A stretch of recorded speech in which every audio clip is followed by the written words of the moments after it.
کے بلائے تھے والدین کے گھر کے نبی کے ساتھ لے کے بلایا تھا نجران جبل کے علاقے سے وہ آئے نبی کے پاس تو نبی نے جب نبی کو بلایا تو نبی کے خدمت کو مسجد میں جیسے ہی داخل ہوئے تو ایک مرتبہ نبی نے جیسے ہی ان کو دیکھا اور دیکھ کے چہرہ موڑ لیا تو سمجھے کہ شاید دیکھ کے وہ آئے دیکھا نبی دیکھ کر کے روزہ آ کر کھڑے ہو گئے یعنی جدھر جدھر وہ آ کے کھڑے ہوتے تھے نبی گھر سے چہرے کا رخ پھیر دیتے تھے تو کہنے لگے ہم نے رسول اللہ صاحب کو ہم کے عزم میں اور اللہ نے ہم کو بلایا بھی ہے تو ہماری طرف دیکھ بھی نہیں رہے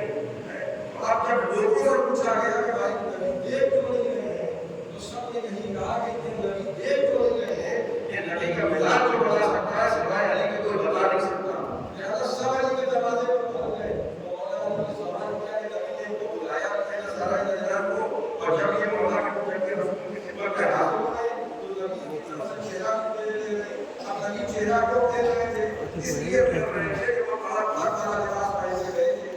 بہترین لباس انہوں نے نقل کیا تھا جیسے نبی نے کہا وہ یہ کہ فرض پہن جس اللہ سے کیوں کیا جاتا ہے کہ سب ایسا تاثر ہو کہ ہم تو صاحب نے دولت مند ہیں صاحب سبب ہیں نبی نے ان کو دیکھنے سے بھی انکار کر دیا مولا علی کے پاس جب وہ گئے تو مولا علی کہا ایسی لباس پہنے تو رسول اللہ اور انہوں نے کہا اگر ہم ایسی لباس پہنتے لیکن کس چیز میں نمائندگی کر رہے ہو اپنی قوم کی مارا دولت میں نمائندگی کر رہے ہو یا علم میں نمائندگی کر رہے ہو کس چیز میں نمائندگی کر رہے ہو پہلے علم میں نمائندگی کر رہے ہو فرمانے لگے کہ لباس کے علماء پہنو لباس اہلیہ نہ پہنو اس لیے کہ لباس اہلیہ سبب عزت و شرف نہیں ہوتا لباس علماء سبب شرف ہوتا ہے اب انہوں نے جب لباس تبدیل کیا تب نبی کی خدمت کیا اور نبی سے آ کے لوگوں کو مباہلہ اور وضو کرنا شروع کی جو مسجد میں بیٹھ کر انہوں نے جواب ہوا فرمانے کا بڑی تیزی سے نہیں کرایا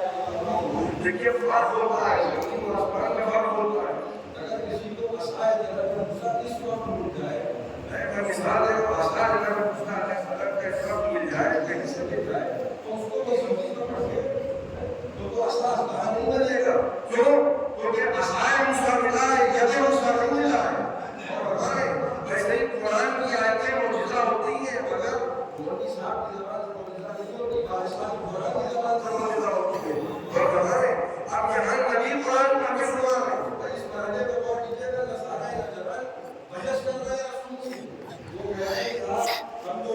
پہلے ہی سے مسلمان ہیں اور رسول سے وہ یہ کہہ رہے ہیں کہ جو ہتھیار ایمان لائیں گے ہم تو پہلے ہی سے مسلمان ہیں رسول اللہ کی جب قوم نے آتا ہے وہ پہلے سمجھاتے ہیں لیکن دو طرح کے لوگ آپ کو سوال ملتے ہیں کچھ سمجھنے کے لیے آتے ہیں اور کچھ بچنے کے لیے آتے ہیں کچھ سمجھنے کے لیے آتے ہیں تو سمجھایا جا سکتا ہے لیکن جو بچنے کے لیے آئے اس کو سمجھا نہیں سکتے اب نبی سے جب گفتگو ہوتی رہی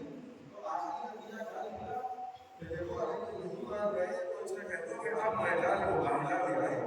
یہ اپنے بیٹوں کو بلائے یہیں تک کہ آپ بلانا تھا یہ اپنے بیٹوں کو بلائے تو اپنے بیٹوں کو بلا یہ اپنی عورتوں کو بلائے تو اپنی عورتوں کو بلائے یہ اپنے نسلوں کو بلائے اور ہم اپنے نسلوں کو بلائے ہم تو قرآن کی آیت معلوم ہوتی ہے اب ہزارے نجران جھوٹے اور ہمارے اب جھوٹوں کا تعلق جو ہوگا وہ سچوں سے لگے ہوگا ہر چیز کو پہچانا جائے گا اس کی ضد سے آپ نے اندھیرے کو پہچانا کیونکہ آپ نے اجالے کو دیکھا ہے ویسے ہی ضد سے پہچانا جائے گا جھوٹوں کے مقابلے جو میدان میں آ جائے وہی سب سے